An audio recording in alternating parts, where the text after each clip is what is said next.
गौरी कवि, आप मेरी माँ का जरा भी ध्यान नहीं रखती हो। सारा दिन बस उनसे काम कराती हो। नहीं नहीं, आप ये क्या कह रहे हो? मैं तो सारा काम खुद ही करती हूँ। मैंने माँ जी से कोई काम नहीं कराया। अरे, मेरी माँ के बारे में झूठ बोल रही हो। रुक जाओ, मैं तुम्हें अभी सबक सिखाता हूँ। इतना कहकर कालू कौवा कव्वे को मार देता है और तभी कालू की माँ वहां पर आ जाती है। अरे कालू बेटा, ये तुमने क्या कर दिया?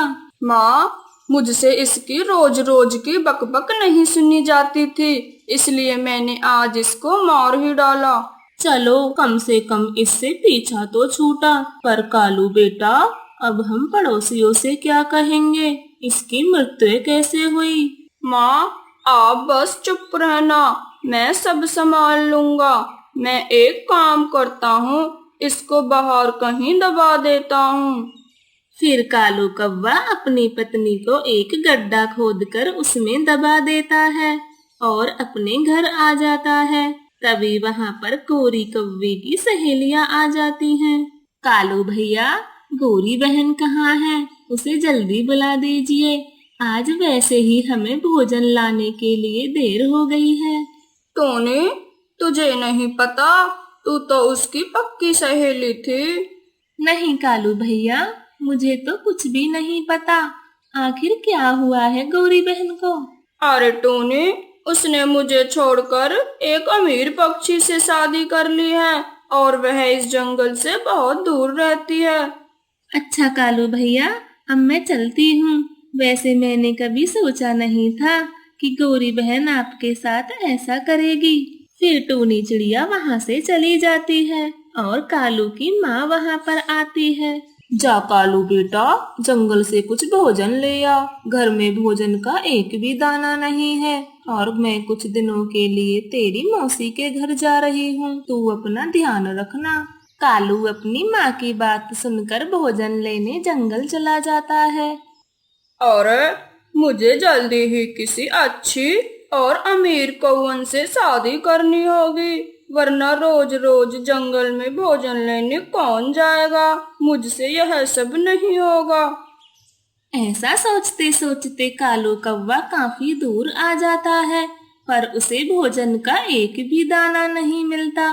तभी उसकी नजर एक फलों के बाग पर पड़ती है। क्यों ना मैं इस बाग के कुछ फल चोरी कर लूं।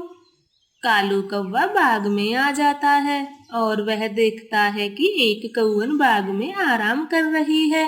वह उसके पास चला जाता है। अरे प्यारी कौवन, आपका क्या नाम है और आप यहाँ क्या कर रही हो? मेरा नाम सुंदरी कवि है और ये फलों का बाग मेरा ही है। अरे वाह, कितनी मीठी आवाज है आपकी और आप कितनी सुंदर हो। सुंदरी कवि, क्या आप मुझसे शादी करोगी? सुंदरी कव्वी को तो कालू कौवा पहली बार में ही पसंद आ गया था और शादी की बात सुनकर तो सुंदरी मन ही मन बहुत खुश हो जाती है और कहने लगती है, कालू जी, मैं भी शादी के लिए एक अच्छा कौवा ढूंढ रही थी। अच्छा हुआ जो आप यहाँ आए। फिर दोनों की शादी हो जाती है और सुंदरी कव्वी कालू कौवा के घर में रहने लगती है। फिर एक दिन सुंदरी कव्वी अपने बाग में से कुछ फल लेने जाती है। तभी कालू कौवा सोचता है, ये सुंदरी कवि तो सारा सारा दिन आराम करती रहती है, बस अपने बागों से फल ले आती है। इसका सारा सारा दिन घर में रहना मुझे बिल्कुल भी पसंद नहीं है। ऐसे सोचते सोचते कालू के दिमाग में एक साजिश आती है। अगले दिन कालू कौवा सुंदरी कव्वी से कहता है, सुंदरी, आज भोजन लेने मैं जाता हूँ और बाग की थोड़ी साफ सफाई भी कर आऊंगा। कालू भोजन लाने चला जाता है और जल्दी ही कुछ फल ले आता है। ये लो सुंदरी कवि, आज खा लो अपने बाग के फल। फिर तुम भी बाकी पक्षियों की तरह जंगल से भोजन लेने जाना, क्योंकि मैंने तुम्हारा बाग बेच दिया है। क्या कहा कालू जी? आपने मेरा बाग मुझसे पूछे बिना ही बेच दिया। ये आपने ठीक नहीं किया। यह सुनकर कालू कौवे को बहुत गुस्सा आ जाता है। अरे सुंदरी कौवे, तुम चिंता क्यों करती हो? मेरे घर के पीछे एक छोटा सा फलों का बाग है, आओ मैं तुम्हें दिखाता हूँ। यह कहकर कालू कौवा सुंदरी कौवे को घर के पीछे ले जाता है। यहाँ तो कोई बाग नहीं है, सिर्फ घना जंगल दिखाई दे रहा है। कहाँ है आपका बाग? तभी कालू कौवा पीछे से सुंदरी कौवे की गर्दन पर चाकू मार देता है और सुंदरी कौवी नीचे जमीन पर गिर जाती है। क्या कह रही थी कि मुझसे पूछे बिना ही मेरा बाग बेच दिया? ये लो, अब मैंने तुझे भी मार दिया और तुझसे पूछा भी नहीं। फिर कालू कौवा एक गड्ढा खोदकर उसमें सुंदरी कौवे को भी दबा देता है और वहां से चला जाता है। यह सब मिट्ठू तोता देख रहा होता है। हे भगवान, ये कालू तो बहुत बुरा है। इसने कैसे अपनी पत्नी को मार दिया? मुझे इसके बारे में टूनी चिड़िया को बताना होगा। फिर मिट्ठू तोता टोनी के घर चला जाता है और उसे कालू की सारी सच्चाई बताता है। फिर तो इस कालू कौवे ने गौरी बहन को भी ऐसे ही बेरहमी से मार दिया होगा। बेचारी गौरी बहन कितनी अच्छी थी। टूनी बहन, अगर ऐसे ही चलता रहा तो ये न जाने कितनी बेकसूर कवियों को मारता ही रहेगा। नहीं मिट्ठू तोता, हम ऐसा नहीं होने देंगे। हम सब मिलकर इस कालू कौवे को जरूर रोकेंगे। नहीं बाबा नहीं, मुझे नहीं उलझना उस जालिम कौवे से। जब वो अपनी पत्नियों को ही मार सकता है तो हम क्या लगते हैं उसके।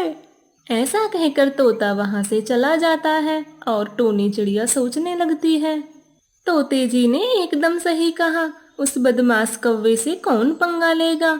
मुझे भी कुछ और सोचना पड़ेगा। ऐसा सोचते सोचते टूनी को अपनी सहेली याद आती है और वे उसके पास जाकर उसे कालू कौवे की सारी बातें बताती है। अरे टूनी, तू सच कह रही है? मुझे तो विश्वास ही नहीं हो रहा कि कोई पति अपनी पत्नी को मार सकता है। हाँ बिट्टी, मैं एकदम सच कह रही हूँ। उस बेरहम कौवे ने अपनी दोनों पत्नियों को मारकर गड्ढे में दबा दिया है। मिट्ठू तोते ने अपनी आंखों से देखा है।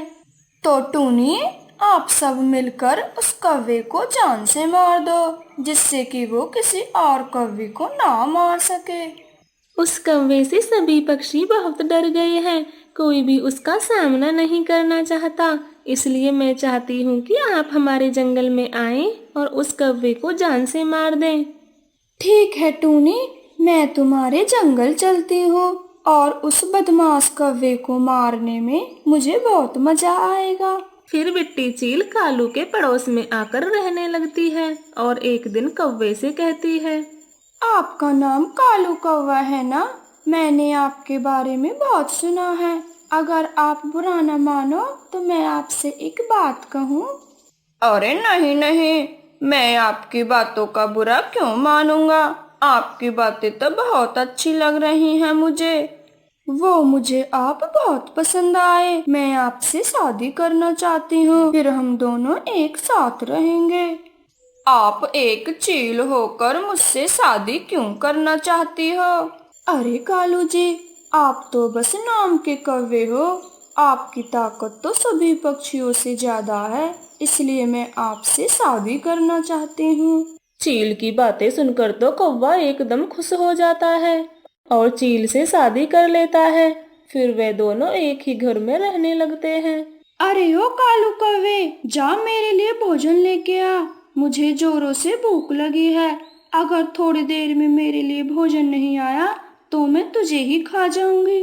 मैं कोई ऐसा वैसा कौवा नहीं हूँ। मेरा नाम भी कालू है, कालू। मैं तुझे अभी सबक सिखाता हूँ। जैसे ही कालू कौवा बिट्टी चील को मारने के लिए चाकू निकालता है, चील कालू कौवे पर हमला कर देती है और दोनों के बीच जमकर लड़ाई होती है और कालू कौवा मर जाता है। अरे पागल कौवे, तू मुझे मारने चला था? बिट्टी चील है मेरा नाम, बिट्टी चील। इस तरह से जालिम कौवे की मौत हो जाती है और चील अपना काम खत्म करके अपने घर चली जाती है। प्यारे दोस्तों, हमें इस कहानी से यह सीख मिलती है, हमें कभी किसी के साथ बुरा नहीं करना चाहिए। अगर आपको हमारी वीडियो पसंद आई हो तो लाइक एंड शेयर करें और हमारे चैनल को सब्सक्राइब करें।